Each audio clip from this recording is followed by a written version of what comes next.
our main location is in Phoenix, which is, I wouldn't say central Phoenix, but it's like Phoenix, Scottsdale, and Paradise Valley, which is Shea and Tatum are the cross streets. And then we're also in Chandler. We're opening up a new office there too. We already have a rental space, but we have a new office we're opening there. And in the office, who are the other surgeons in there? So there's my younger brother is one of the other surgeons. And then we're also adding my youngest brother in a couple of months where he's an oculoplastic guy. So he's going to concentrate on the face and eyes. So eyes, is he going to do eye color change so he could change mine back to change blue? The eye color. Is he? You just need contacts for that. No, but it's because my original eye color was blue. Yeah. And then somehow they turned brown.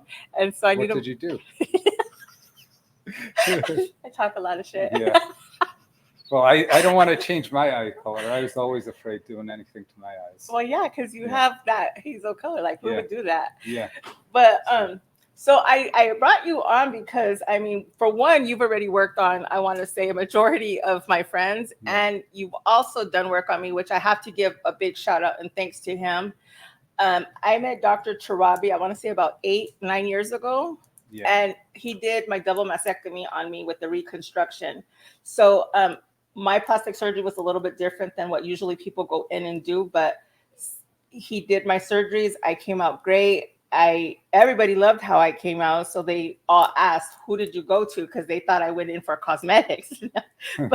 but his work was so good that he made it look like it was cosmetic when it wasn't. And I mean, and I'm a hard person to do because I was allergic to everything. Like, yeah.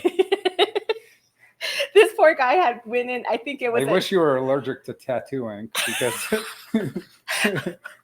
which is funny to say because one of my tattoos that I had on my back, he had to go in and do a surgery on my back, and I had my ex's name back there. Well, he cut that shit out. No longer there. It was pretty cool. It was pretty awesome. They're like, what happened to the tattoo? It's gone. That's all that matters. But yeah, so we've worked together on a lot of different things, and he's did a lot of my friends, and every person that he's done has come out amazing, and they have loved it. And so one of the things that I also wanted to bring up, because I get the questions that they should be asking him, like one of the biggest things is girls tell me, I'm going to Mexico to go get my body done. Now, kind of elaborate what we think about Mexico surgeries or Florida surgeries or surgeries that are not in the valley. Well, the thing is, Adela contacted me, and I had actually operated on someone like a few hours before. They had gone to Mexico. They actually came and saw me, and like my prices were obviously too high for them, so they went to Mexico, got it done, and poor girl like had disastrous outcome. I went and cleaned everything up because she was someone I knew. Like complications happen, and the thing is, with you can have complications even if you have surgery in the U.S. and it matters where you get it. The added price where you do it when you're in hometown, or you do it with someone that actually cares about you instead of some of these chop shops that are in Miami and Vegas, is the aftercare, or like if you need small touch-ups or anything, you just go to your surgeons and we usually take care of you. Where, if you're going to these places just to save a few bucks, you're not going to get the aftercare. Or if you have issues, it's going to be tough to get taken care of. Like you go to the ER docs don't want to touch you. The general surgeons don't want to touch you. The plastic surgeons don't want to touch you. And that's what this girl had. All these people were consulted and no one wanted to touch her. And I was like, all right, I'll help her out. Although, she came and saw me, and then, she had a bad infection that I had to go and clean up. And after that bad infection, I think it was the one with the breast, right? It was a butt. Oh, the butt one. But the breast one, remember, she couldn't even get her breast done anymore because it completely took out, like, I don't know, but it got completely infected. Like she had a complete... Her implant was coming out. Yeah, she had a straight hole in her body. Yeah. And the implant was just like coming out. And they called me and they're like, hey, Adela, we need you to fix her. And I'm like, I lost my license. but I know somebody who can.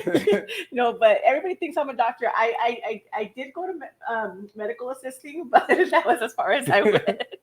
And but Dr. Torabi has went and he has fixed and he has seen the horror stories that have come from people that go to Florida and think that they could just go get the surgery, get on the plane, fly back, and think that they're going to be okay.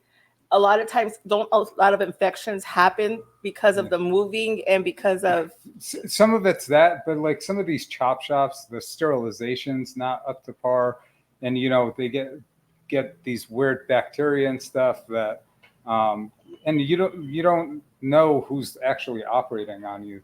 I know there's like family practitioners, there's ER docs, like PAs. And in Arizona, you actually have some naturopaths actually do liposuction too. So you have them all over the place, and they give you a cheaper deal, but you got to research what they do and if they're board certified plastic surgeon.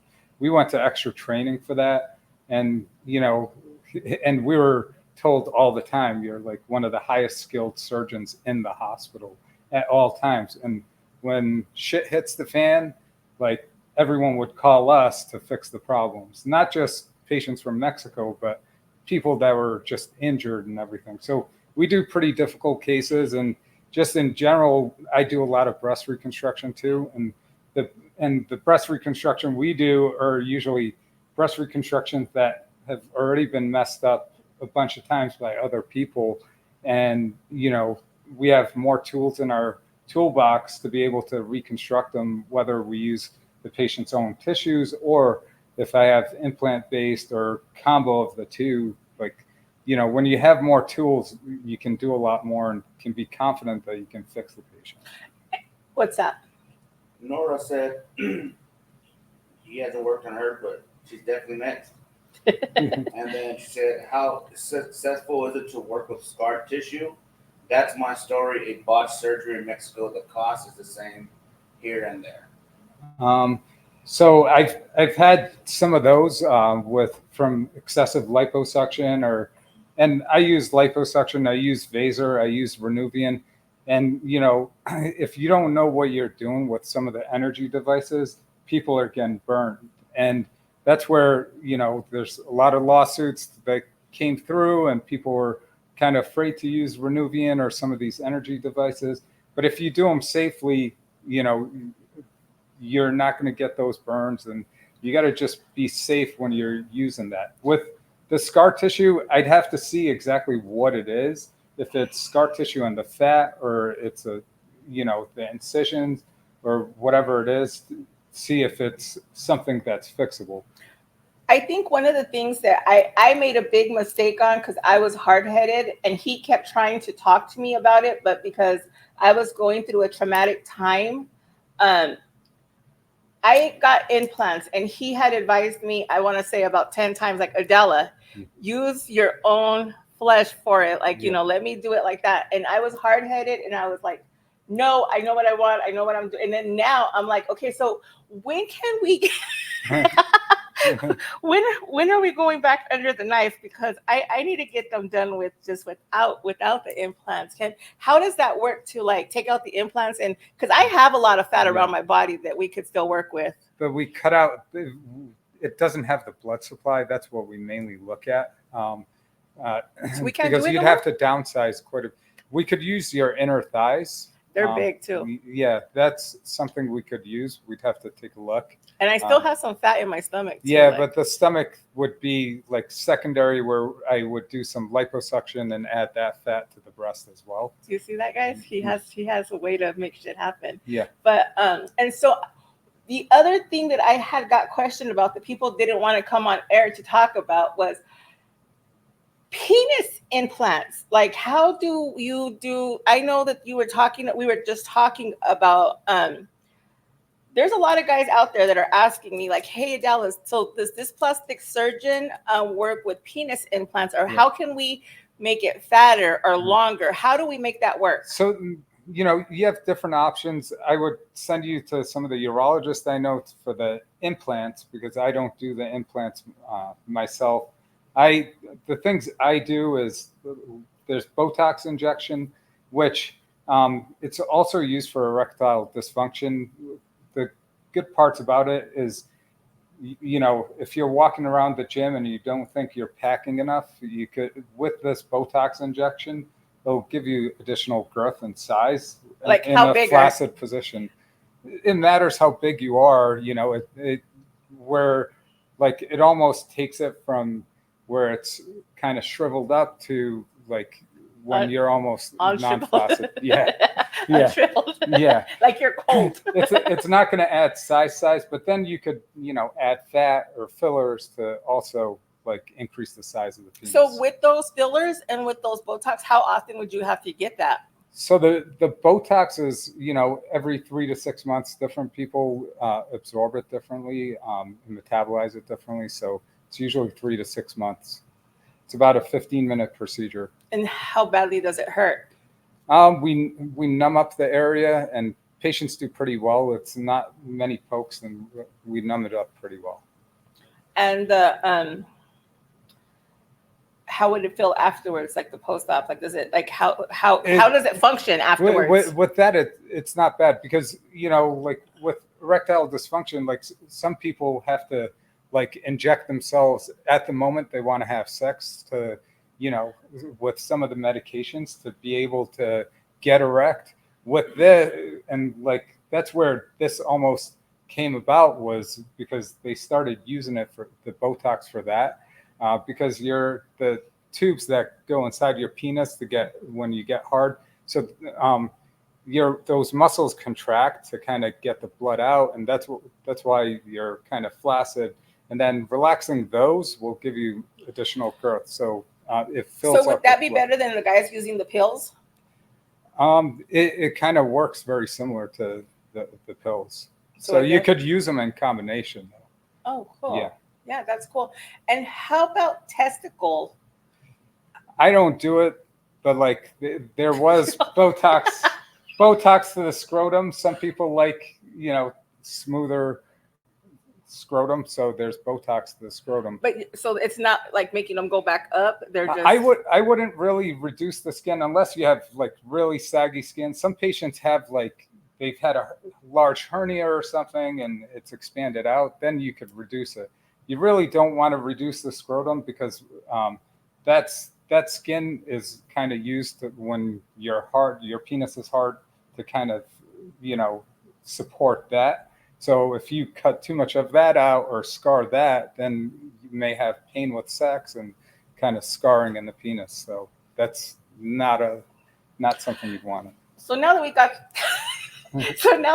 that out of the way. Oh yeah, real quick. Nora said that she has fat transfer. She has. She wants to transfer to her ass, and she highly recommends a bigger penis. Of course you do, Nora. And so one of the other things. So what are all the procedures that you? Because I know you do like a whole list of different things inside the clinic. So besides boobs, tummy tucks, lipos, booty, what else is being done in your clinic? So the biggest thing I think one of the cases that's become more popular is gynecomastia, which is male breast tissue. I do a lot of that in office and the appropriate patients. And I do like two or three of them. Explain that, because a lot of people on here aren't understanding what you're meaning. Yeah, so it's if a guy comes in with boobs, right?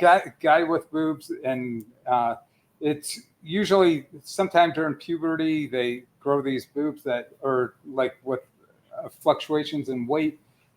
They have excess breast tissue that they can't get rid of. Sometimes it can be painful. They could have drainage, and as you lean out, you can see it much more. I actually deal with it with myself, and I thought I was just getting muscular when I was a kid. And as I grew older, I'm like, oh, this is what it is. And the thing is, I do quite a bit of liposuction to kind of reshape the chest to just bring out the pectoral muscles. And then I remove that extra fatty tissue, and it's a little bit of fibrous breast tissue that you can't just remove with any sort of liposuction.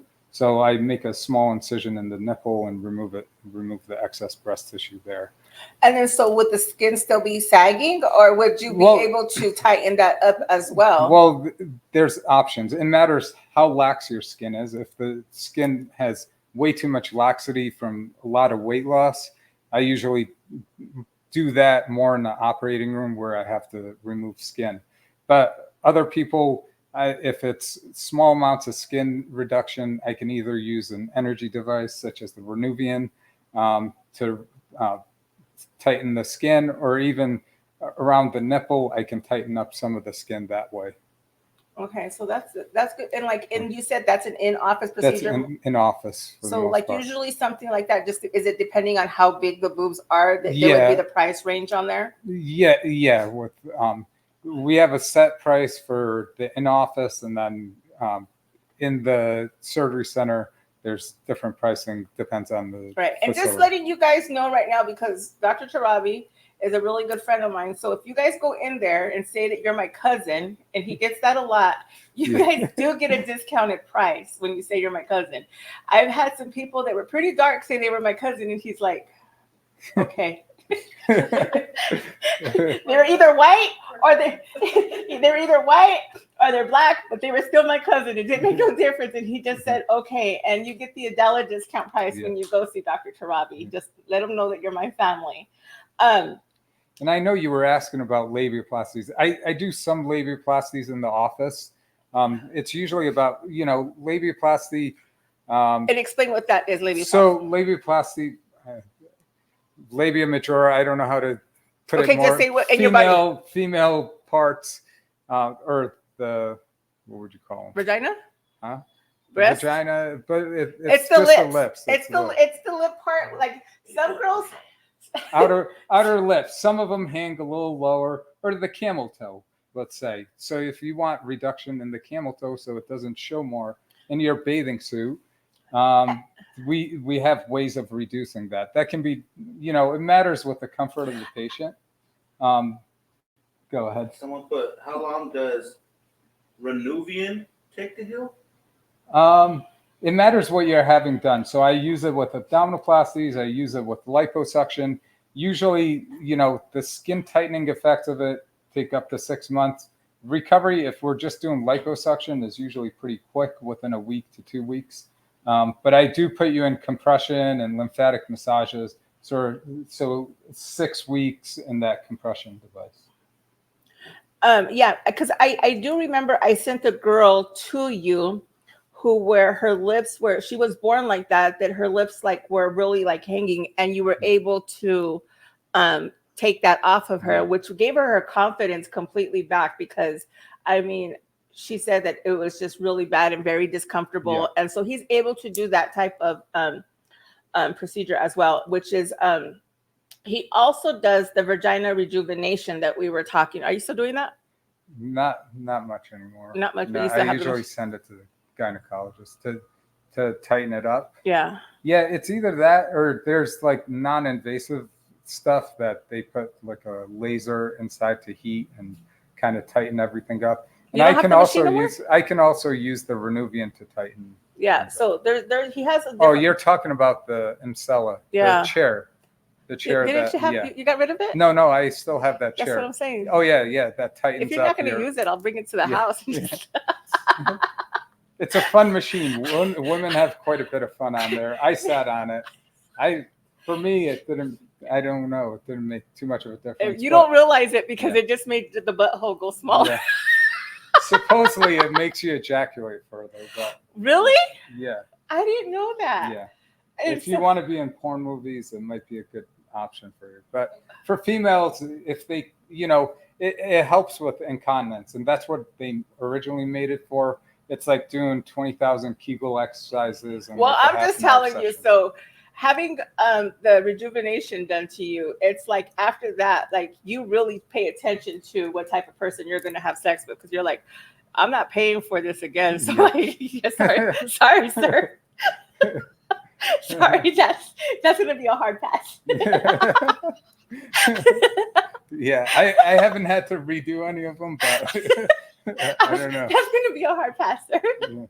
but but no. So on another note, um, so on another note, I want girls to understand, like, because I've had a lot of girls. They're young. They're in like their 40s. In their 30s trying to get facelifts, trying to get, because I remember I asked you one time, and it was like probably before I even hit 40, and I was like, I want you to redo my face, and you're like, no.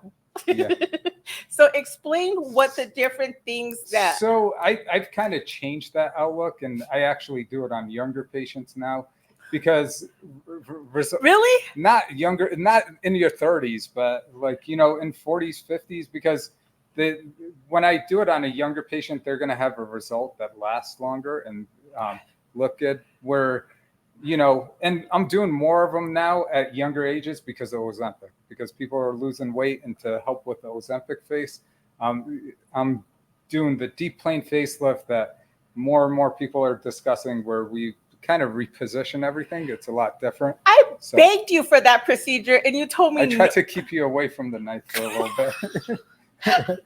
But he couldn't keep me out of his office. I was like, what are we doing now? yeah. For, like, I go through training courses and learn new techniques, and, I'm always, trying to learn more things, whether it's business or it's plastic surgery.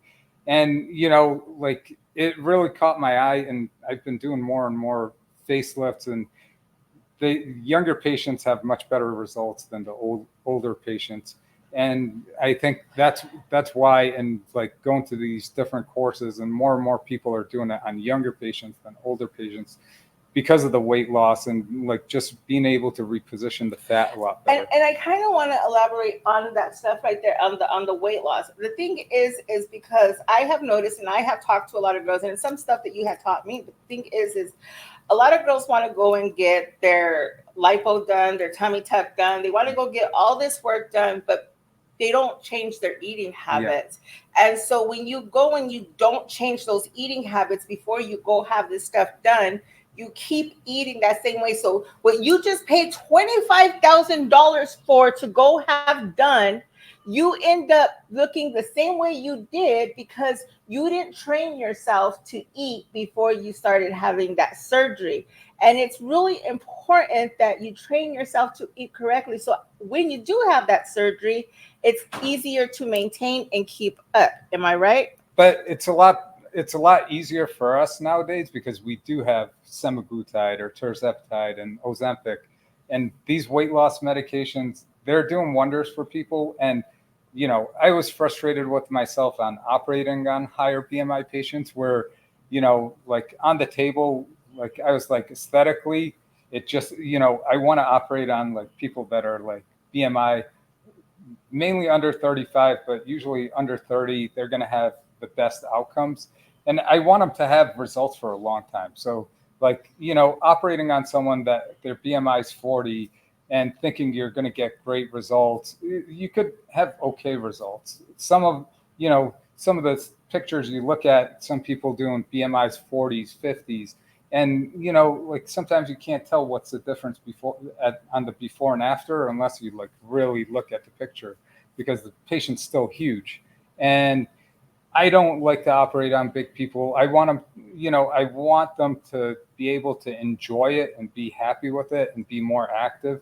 So I implement, like, starting out with Ozempic or semaglutide or tirzepatide to get them to good BMI, to weight that they like and they're healthy, and it's going to be better for them their entire life. And I even have problems with the PCPs that, like, they're not prescribing the patients these medications to help them to get to a healthier habit, and they're just they're like, oh, you should go and diet and exercise, and that doesn't help the patients out. The patients need help in what they need to do for exercise or what they need to do for diet. And the PCPs have these medications on their hand, like even for diabetic patients. I have to tell them, you got to go and beg your PCP to write you for it, because my clinic runs it as a cash priced medication, but some of them are able to get it through their PCP because they're diabetic. So like, we're able to get patients in a better condition to be able to have better surgery, better outcomes. And how long can you stay on semaglutide? So I've been on it for 2 years. You can be on it for the rest of your life. But, we like to get you to your goal weight and then titrate down, and you can come off of it, but you can get back on it whenever you want to lose that weight. And for me, I take it more as a longevity and healthy, overall health, because it decreases inflammation, decreases risk of heart attack, strokes, decreases Alzheimer's. It's anti-inflammatory. It helps people drink less. That's a true statement right there. And they, there's a lot of things that they're finding are helpful with these GLP-1s. Every once in a while you'll hear crazy stuff, people trying to take it down, but it's a revolutionary drug and it's helping a lot of people out.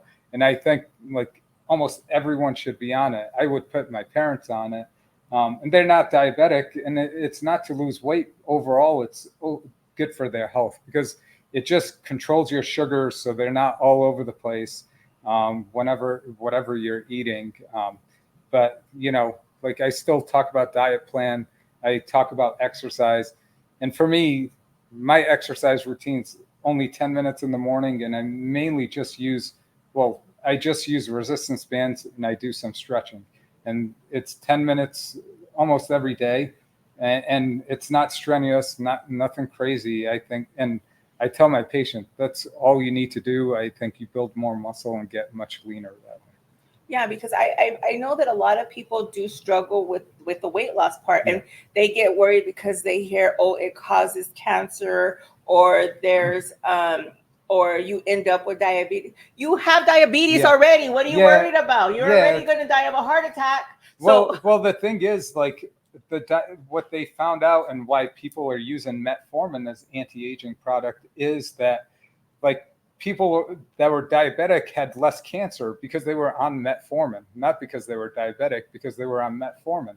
And metformin has this anti-inflammatory effect that decreases that and decreases your risk of cancer. So this is kind of on that same atmosphere. It's going to decrease your inflammation. The less fat you have in your body, the less inflammation you're going to have. And this is, and also the sugar's not going up and down all the time, or it's also going to decrease your inflammation and risk of cancer.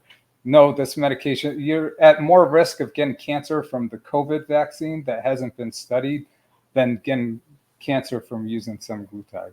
I'm not putting that out. There's no research behind it, but I wouldn't get the COVID vaccine. I went and I got me at least the paper that said I got it. But thank God I work for providers. But no, I mean, one of the was there a question? Oh yeah, someone just said I've only taken metformin in for the ability to get pregnant, and then it says, "What's your thoughts on phentermine?" So, phentermine does help people lose weight. I think the side effect profile of that's much worse than using semaglutide, because it does increase your heart rate. It is a stimulant, where semaglutide controls your sugars. And with both of them, if you come off of them, you're going to gain the weight back. With semaglutide, it's a once a week injection. You don't have to worry about the cardiac side effects. Semaglutide's good for your heart. Phentermine, like long term, it's not going to be good for your heart. Yeah, I think that people, like, when you're looking at this, because I'm on the semaglutide right now, and to me, it's actually really helped me from my high blood pressure, because I was suffering really bad from high blood pressure to where I told you that they found aneurysms in my brain and stuff like that. And so, but it's actually controlled and helped me with that. I have people coming off cholesterol meds, high blood pressure meds, and just being able to do much more. I can't say enough good things about it. And that's why I started on it, and then I was like, I got to put this out for my patients.